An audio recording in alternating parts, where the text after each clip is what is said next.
This is the Situation Room, the only way to start your day.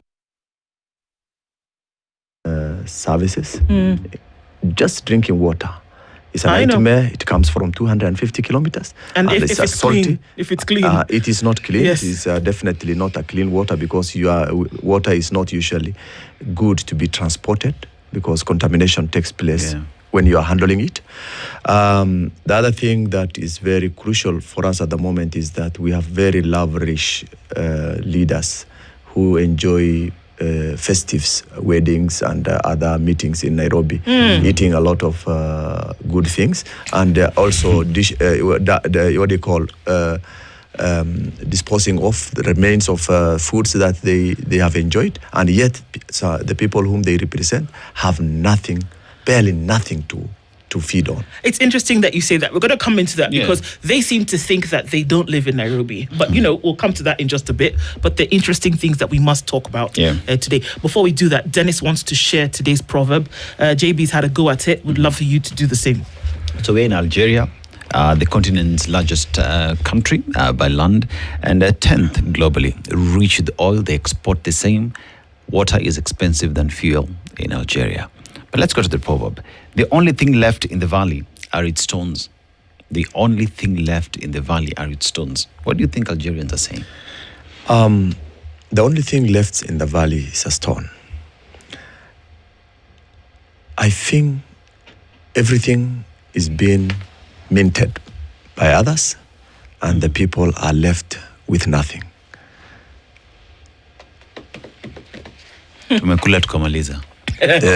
Okay. I think tumekula tukamaliza. It sets the tone because here you are, and we've come off a couple of hours this morning where Kenyans from different parts of the country had said earlier that they're not okay. And they've given different reasons. And I thought it was interesting that everyone who said they're not okay has a different reason as to why. Some of them are similar, but they're different in terms of the experience that they bear. And we've come into the second hour where we talked a little bit about education and the discrepancy that we see for something that's supposed to be an equalizer. Clearly it is not. And of course, all we have to do is look through the pages. You talk about animals, dead animals strewn in different parts of the country because of the not impending, the drought that is here and what we're suffering from. And it seems as though we're still playing politics with the livelihoods of Kenyans at this point. And folks are asking for votes based on empty promises. What's your take on what we see at the moment and what should be the way forward? I think we are in crisis. Crisis usually is defined in a situation where everything does not work normal. For example, my own daughter was admitted to a boys' day school in Kitui. I beg your pardon? My own daughter, when we talk about issues of education, my own daughter was admitted to a day boys' school in Kitui. Okay. It's a very sad thing. So when we listen to some of the things or the outcry of the Kenyans, I think it is real. It's something that needs to be looked into. But I want to come to your question in terms of what is the way forward. I think there are two perspectives of life. One, the making and those who make people. I think I believe that much of a crisis that we are having is made by ourselves. We Kenyans are never thought of the consequences of our own actions. We often think through a tribal line. We often think through a political party. We often think through people who are in a position to give us handouts. I recently told some of our people, if you want to go and campaign and you must be paid, the voters must be paid for them to vote you in, I think you have no any responsibility to go and do anything for them because it becomes business whereby you have used your hard-earned money to go and buy the votes, and then you come and represent, and then the people you are representing have the guts to ask you that you are not doing the right thing. So I think the bottom line is that the main problem of our crisis, where we see leaders who have no clue of the ground, or who have no clue of the people they represent, and who do not even feel ashamed of boasting what they are doing in big cities, and their people are dying, and yet tomorrow they will go into model themselves to go and ask for votes, promising people heaven, and yet the people themselves will go into ask for money. I tend to think there's that clear disconnect from the ground, and we must think differently in terms of assembling our leaders. JB, do Kenyans share in that responsibility? Like is rightfully said, it is us who donate our power to the people in these offices. It is Kenyans who wake up early in the morning to queue. And it is the very same Kenyans who do not ask the difficult questions on how an individual getting to office will come to change the situation. But then again, remember that Mwananchi will vote based off the promises, with the hope that the individuals they vote for get to these offices and change. Do Kenyans share in the responsibility where they find themselves today, in the sense that even today, still we see Kenyans want change, but whenever an opportunity comes in, they're the ones who take loot and go fight off the other Kenyans, like what we saw during the by-elections. Do we as Kenyans share in the responsibility, and that if Kenya is to change, we all must make a deliberate decision to change together? It is not just the politicians, but we as Kenyans as well. You know, when Kenyans struggled for so many years to come up with a new constitutional order, one would have expected or imagined that everybody has and was sufficiently well, informed about their responsibilities and obligations. And I want to agree in a sense that, we haven't quite educated the citizenry. We keep talking about, sovereignty belonging to the people. But do the people actually know? When we talk about sovereignty belonging to the people, because that responsibility, as I said earlier on, is placed squarely on the IEBC and Article 88 to continue, that is called continuous voter education. It is not on who to vote for, but these rights, obligations of the citizen. Because if you put garbage in, you obviously will expect garbage out. It's no wonder you've heard Dr. Hassan talk about what happens in various places, some places. Now, you will hear, and I've heard it actually said by none other than President Ruto, that mtakuja kila mtu akuja aonyeshe ile amefanya. Nilisema maji, nilisema nini. But those of us who are outside government, so are we supposed to come and say that we build also roads? Are we supposed to be saying that we build schools? The responsibility is on the government. But you see, at the end of the day, the citizen must be aware, must be made aware, knowledgeable, that actually free compulsory education is not a favor from government. Okay, but then do what with it? Sorry, JB, because I'm going to take that and link that to something that Dr. Hassan said earlier. Northeastern leaders, governors, members of parliament came out in furor the other day and said, no, in fact, we don't live in Nairobi. I don't know how that was the argument. But for the last, since 2023, that's what, 13 years now? I beg it's since 2013, there has been money to the tune of almost 300 billion shillings that has gone to this area, where people have sat and voted in members of parliament, governors, senators like everybody else in the country. So if we link it to Dennis's question, who has a problem here?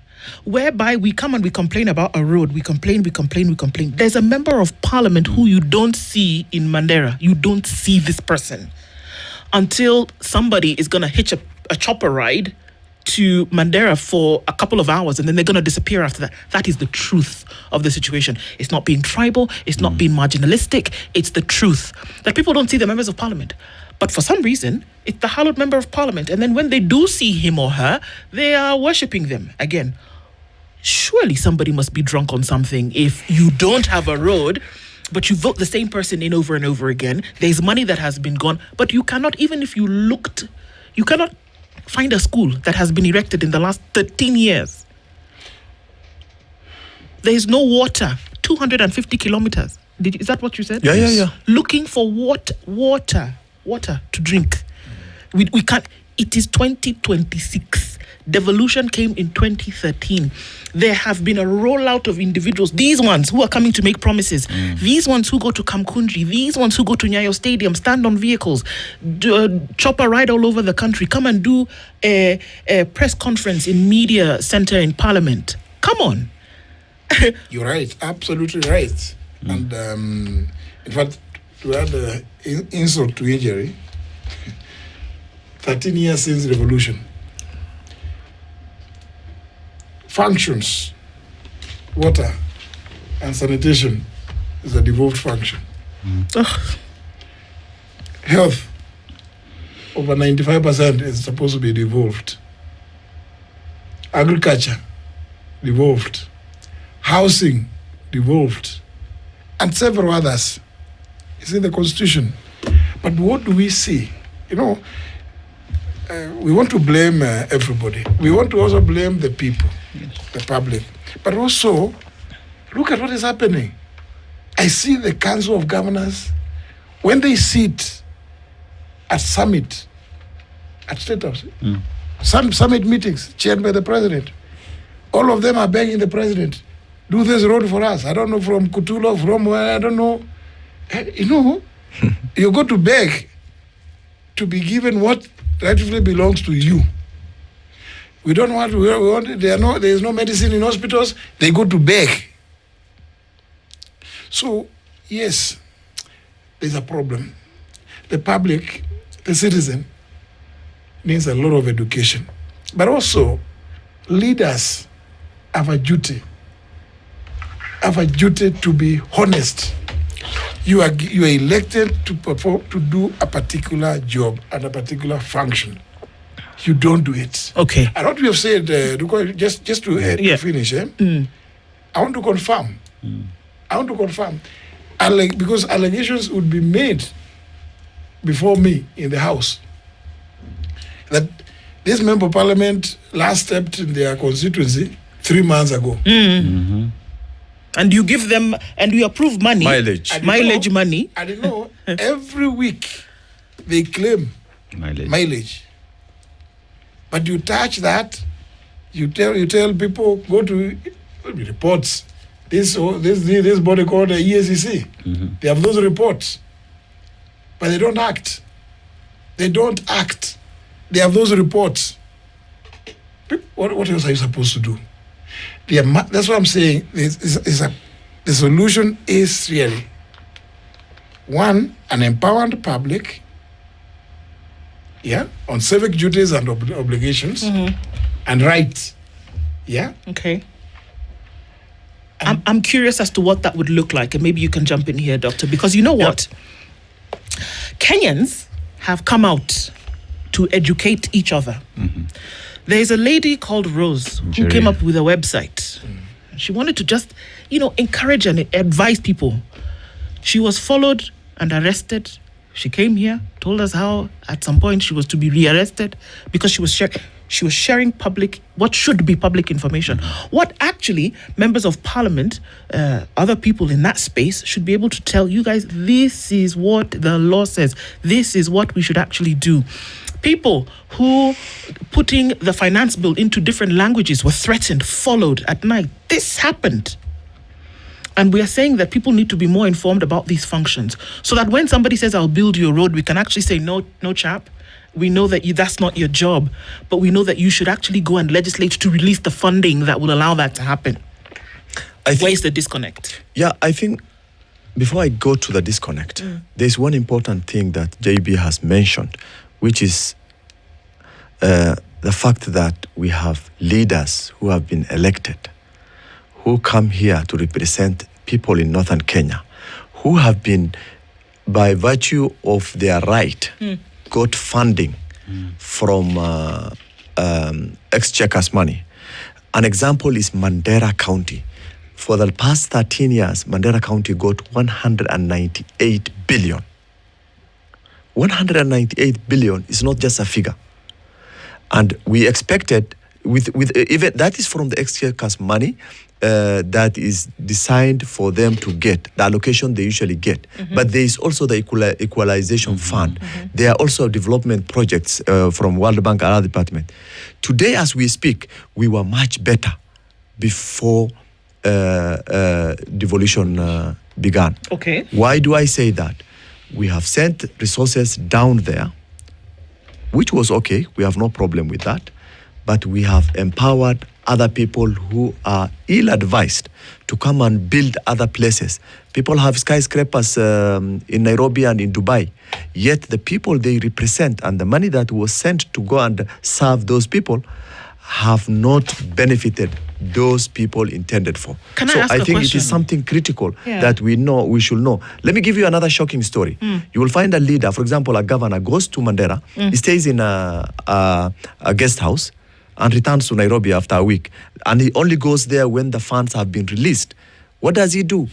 To go and allocate and remove those monies to the channels that they have already planned for. You can imagine government systems operate in a manner that they are accounting officers. The chief officers, that were like the way PSS in the national government are the accounting officers. Here, the accounting officers become the governors. They are the ones to sign on the Ministry of Education vouchers, Ministry of Agriculture vouchers, Ministry of Health. And why? They don't want anyone to see their own employees, the people who have, by virtue of their position, given the right to execute that duty. They have denied them, and they are the ones who do it. Imagine a governor sitting in an office until in the morning. He sits from morning until morning the following day, the whole night. They are trying to look at vouchers and see how money will be traveled from one place to another. It is crisis. Then the shocking story is that when they are living here and to go and see the people on the ground, they go with their own aircraft, they carry their own water, they carry their own food. They know. Yes. Okay, allow me to ask this question just for clarity. You said 198 billion shillings is the money that has been given to Mandera over what period of time? 13 years. Over 13 years, 198 billion. It might surprise you to know that with just 2.4 billion shillings, the water supply and sewage project for Mandera town, the entire town of 230 kilometers pipeline treatment plant can be finished. 2.4 billion shillings. Actually less than that, because the water is not even far. All right. 8.6 billion shillings. And if we just say 8.6, we have not even finished 10 billion. 8.6 billion shilling, a master plan for expanding water access and sanitation networks in Takaba and beyond can actually be finished. Finished. Completely, yeah. Okay. Let me just add for you before you go very far. There is actually free flow of water coming from the highlands of Ethiopia, passes through Takaba up to Indian Ocean. Every season. And every season people die there because water collects them, their animals, and people are even killed. We are able to harvest that water with only 1.5 billion, and our problem is solved. Takaba is a farming land. Okay. Now it is a desert. If Takaba would have had a major dam, we would have changed the livelihood of all the people living in that constituency and beyond. And that's just water. That's just water. If we went to roads and connectivity, because that's another pain point where people are saying roads terrible, we can't go from farm to market even if you can farm, we would have paved arterial and rural feeder roads linking all sub-counties in all. Okay? We would build all-weather market access roads. We would construct bridges across seasonal rivers. This one that you're talking about Absolutely. that carries away people Absolutely. and farmlands. You would lower transportation costs. You can better security access and investment attraction. Let's go to health and education. Are you feeling a bit irritated? Okay, let's do this now. Very. You would build and equip hospitals and health centers across. You would build, not just put equipment. You can build new health centers. With this money in Mandera, you would recruit and retain doctors and specialists. You would construct new secondary schools. We've been crying. That's when is the last time schools have been built in the country? There have been pictures of no schools in northeastern Kenya where people have been crying about marginalization, but there are governors, there are senators, there are members of parliament who can legislate for these things and actually do these things. They've not been done.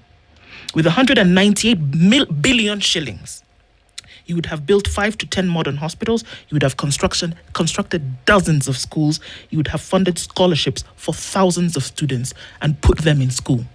This is the reality, and it has not been done.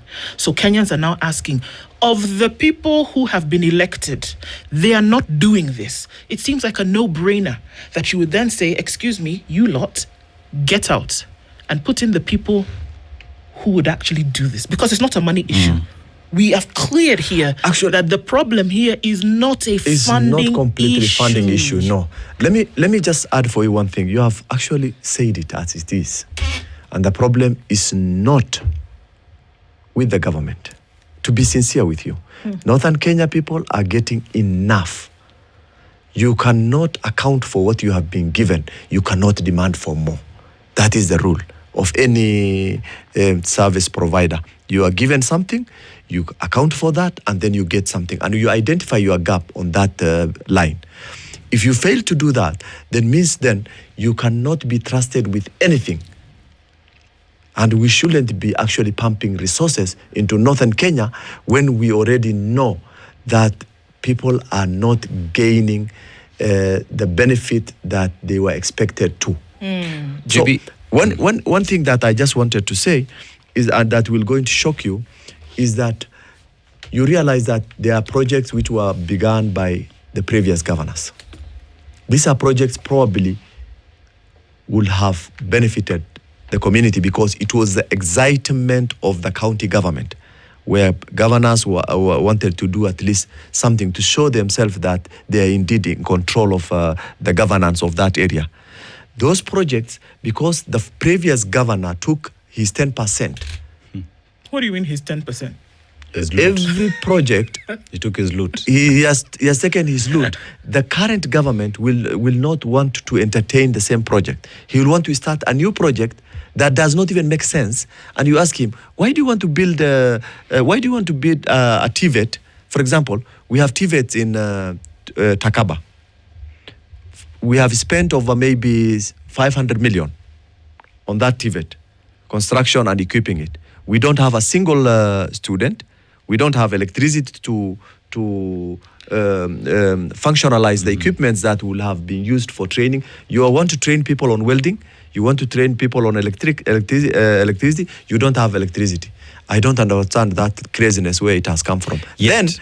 Then we have those places. He will come, and now he will construct another TVET in the neighboring sub-county, Banisa, and say, we need also a TVET here. Then you ask him, who will going to use this TVET? He will going to spend 500 million. Now, the catch there is, he will spend 100 million, and the other 400 million, you don't know where it has gone. You see, we talk about JB matters to do with funding. We have just established that our problem as a country is not a funding problem. It is on expenditure. Because here we're talking about what 198 billion shillings would do. And one would just ask the question, if you walk inside Mandera County, one would want to see where 198 billion shillings is. What has it done in Mandera County? And it's nada. It is zero. And that is the story from one county to the other. It is the story from one constituency through NGCDF to the other. Auditor General speaks every day and gives her reports. We have EACC, we have DCI, investigative agencies, who are supposed to ensure that public fund is used properly. Do we have political goodwill in this country today to sort out the problem that we do have? And the agencies, independent agencies that we have in the country, Do they have the power? Are they enjoying their independence to do their work? Or have they as well ceded their power because there's someone calling the shots elsewhere? Thank you very much, Dennis. Again, you, with your question, you have hit the nail on the head. Political will. When we were doing the campaigns in 2022, we talked about establishing a state capture commission. Of course, I tried to follow up as the Attorney General at that time, and I could see there was no. Those were stories for the public to entertain people, you in the media here, that these people are very serious. They're going to set up a state capture commission to inquire into and investigate on what has happened. Of course, that has of course disappeared. Now we are headed to Singapore. Now, we've talked about, and I'm building on, I'm going to answer that question, but building on what Dr. Hassan has said, and I think maybe Dr. Hassan has been very modest in the percentages that that the governors may be asking 10% seems like okay. 10% would be on the lower side. Yeah. He was being modest a bit. But something that I've been thinking, and it's something that I've really now internalized it. One, of course, we say that the problem of this country, and you've just said it, is not money. It is not money. It is leadership. When we have institutions like EACC, DCI, DPP, they are so captured. You see you see the DPP. You talk to EACC, they tell you we forwarded the file to the DPP. The DPP says, "Oh, yeah, I've returned it. They need to cover them point." Then it becomes a back and forth. DCI, same.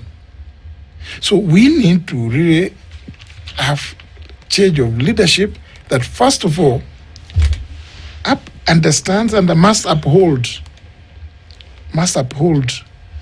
institutional independence.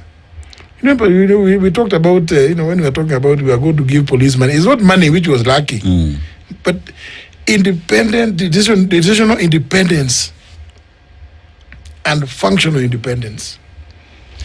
These institutions, if they are all working, I want to just make one proposition. Because the Auditor General and the Control Budget have done wonderful job. Pointing out year in, year out. And I may want to just disclose here. I used to be a huge consumer of the reports from the Auditor General and the Control Budget. And that's why even earlier on when we were talking about the NGCDF, why I'm also again opposed to it is because of oversight. Because the report of the Auditor General, if you read them, you will see there's so much transgression, violations by various constituency committees. But the report has to come to Parliament. The Parliament has overall oversight. You will never hear a report from the committee responsible faulting any member, because it's an incestuous relationship that you are the one to do Auditor General will bring the report. Oversight is done by Parliament. Are they going to condemn one of their own? They never do. And I can tell you can go and read through all those reports. One, I have been thinking, and I'm now much more convinced, given what Luko and what you've said and what Dr. Hassan has said here. We need, one, to have functional independence of those oversight institutions and the institutions that deal with issues of governance, EACC, DPP, DCI. Yeah, judiciary to a very large extent, they are doing a good job. I must say that. The judiciary is they are doing well. They can do better. But on this issue of, because what the figures that Luke has just given here, Dr. Hassan, surely what do we have is just some permissive, some language which is just permissive. The Auditor General says You look at the report. How many counties spend even 30% on development? Hardly any. It is a high time now. We made it mandatory that the resources that are devolved to the counties, not less than 60% must be spent on development. Put it in the law. Anybody who does not meet that immediately leaves. The moment the Auditor General's report is out like this, that person, EACC, should be on the person. Be on his way to the DPP's office, to courts, because you have violated The law. And this thing must be put in very, very clear and uncertain terms. There must be a clear amendment to the PFM Act. So that, because these resources, remember, devolution devolved both power, decision making, and resources. These resources were meant to go and help the lowest level. And that's why we keep saying those functions which are devolved, the resources must also be devolved. Functions, So our problem, whether we like it or not, and it's not just about talking about an individual. We have a problem with governance. But at the end of it all, the sovereign is right. The sovereign will make a decision. But please, let's not tire. Let's not get tired of repeating this point that you get as good as you bargain for. It cannot be that a member of parliament, governor, when I use member of parliament, I mean both houses. For me, because that's the way it is defined in Article 93. I hear people saying member of parliament and senators. No. They are the same. There's the National Assembly and the Senate. Article 93 says they establish a parliament of Kenya, which shall consist of the National Assembly and the Senate. Right. So I mean both, including the woman representative, also a member of parliament. An MCA, everybody must be held accountable. But who is to do this? There's something that we have actually, very deliberately trying to sweep under the carpet. This thing which we put, the innovation which we put in the Constitution, and it is there in Article 10, one of the values, participation by the people.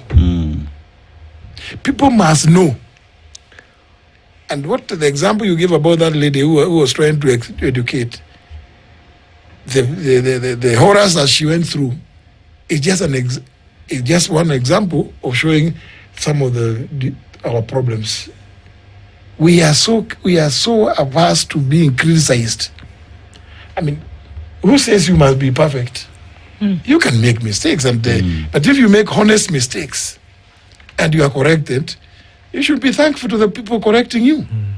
In fact, the person correcting you wants you to be a better person. Wants you to win, yes. Yeah.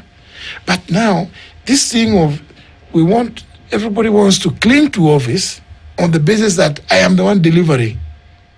And then at the end of the day, when you look at this headline, Very bad one. and we hear an administration that says, the other day they said, we are going to build, 50 mega dams. Yes.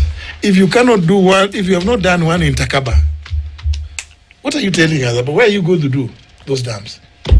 Look, a country like Kenya, we are still charging exorbitant levies and taxes on solar energy equipment. Those should be duty-free. There should be no tax on that. Because we know there are vast areas of this country where we don't have, where there is no national, people have not been reached by the national grid. Sure. We should therefore be encouraging solar energy. We have abundance of it. But look at it has been made so prohibitive, people are not able to go that. Today, even God gets a small quote, even for a house, you'll be told something that runs into millions, surely. And we have so much abundance of it. And These are some of the policies that we need to really think about so as to empower. And to think about them from a people's perspective and not from, And in fact, in terms of what you should be asking people to do. Look well at it. I would want us to be taken. Maybe people could take, because we talked about education. You know, ECD is devolved. We would want to see how many ECD classes each governor in northern Kenya has constructed. Because, you know, if you have the interest of the people, that's where the interest should be showed, should be seen. Wale watoto wale wako chini kabisa. You know, if you care about those ones, then you will have the water. You will have even this solar energy. Yeah? Because you want those kids to begin in a good environment. I hear you. And even as we talk about these things, part of this conversation then would have branched out west towards Uganda, whereby the polls have begun. And then, of course, you want to ask that, do you have the authority or the right to speak about another country, even when things look as though they're really going belly up in your own? But you're part of an ecosystem, and we can actually look into that for a few minutes now.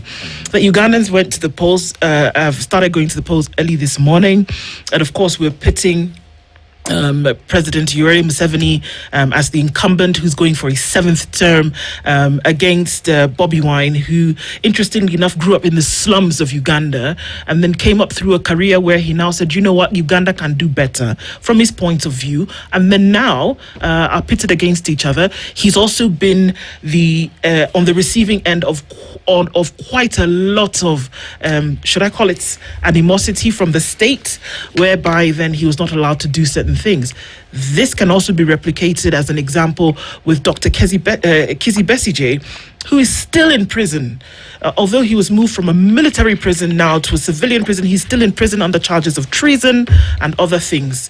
Interestingly enough, having been captured in Kenya. But all he needed to do was walk down the streets of Kampala and he was arrested. Make a trip to Kenya and he's arrested.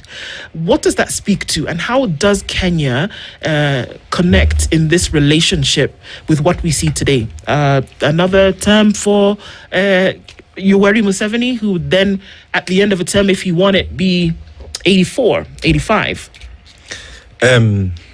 Uganda is a very complex entity among the East African community. I think we need to understand that among the East African community, there are few countries that are unique, and their uniqueness is anchored on acceptability of the nature of their way of doing things. Why do I say that? President Yoweri Museveni has been in office not through election, through a coup. And subsequently, the country has organized what is called, what do I term it? An election, mockery elections. Let me call it that way. Why do I call it that way? Is because when you already got the government through the bullet, giving out that government is not an easy thing. I think it's good to understand that.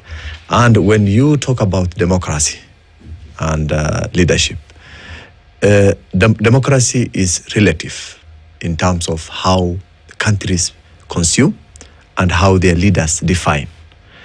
The democracy in America is not the democracy in Kenya, and neither is it a democracy that is in Kenya, is that one of Uganda. So if you stay, for example, a long period in a position, you tend to own that position. Once you own it, then dictatorial comes in. And therefore, basically, the issue of democracy does not apply there.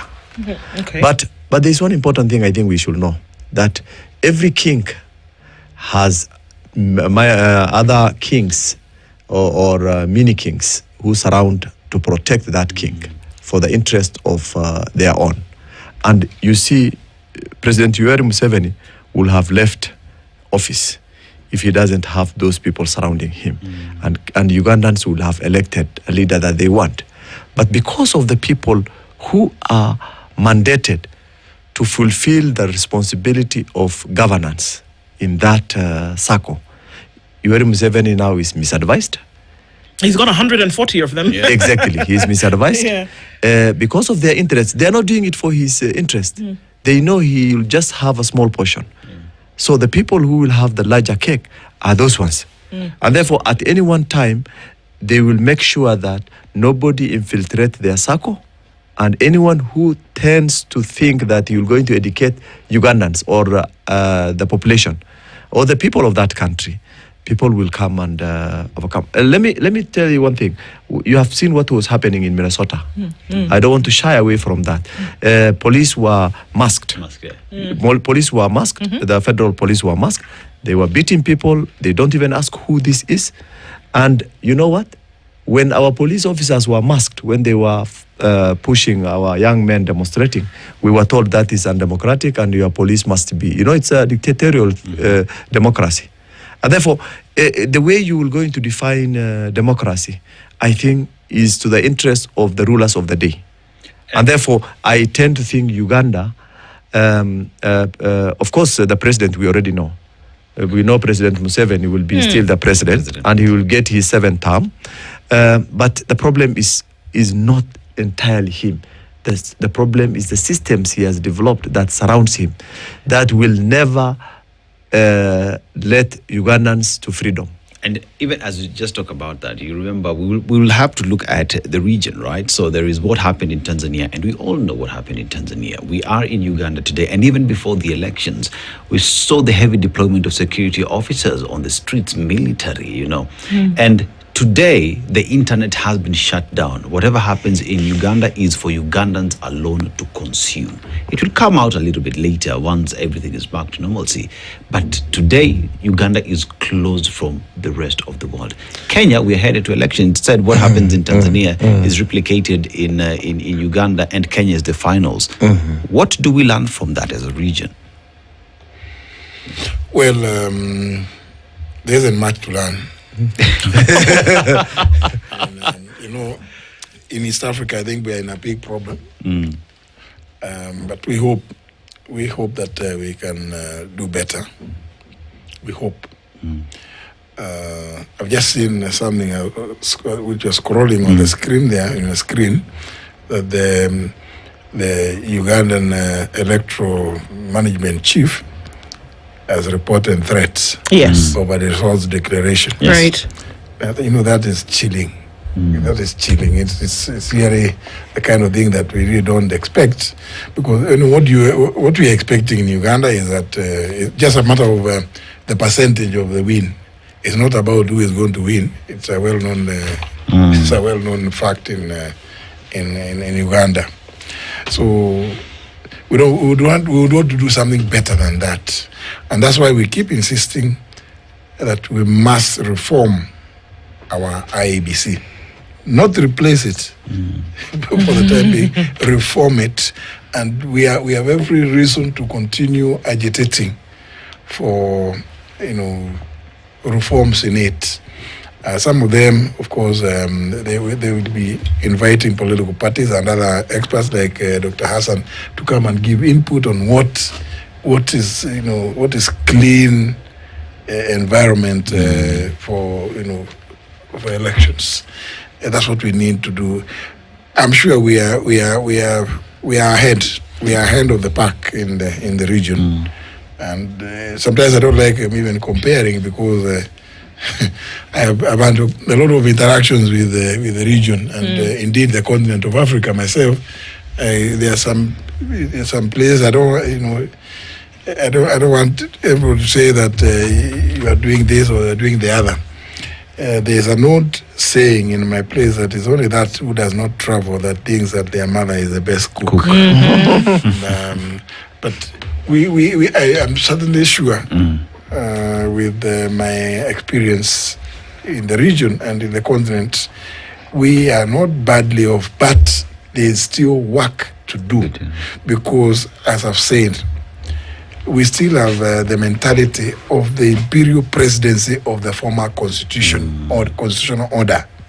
That's we still think that, and that's why, like we've been saying, you find people who have been given authority by the constitution to go, and you are elected by your people in a county to lead them as a governor, you still find them trooping back to Nairobi to come and plead for development. You know? So we need to get a serious mind. I don't know whether you get brain surgery, lobotomy could be prescribed. I mean, proper.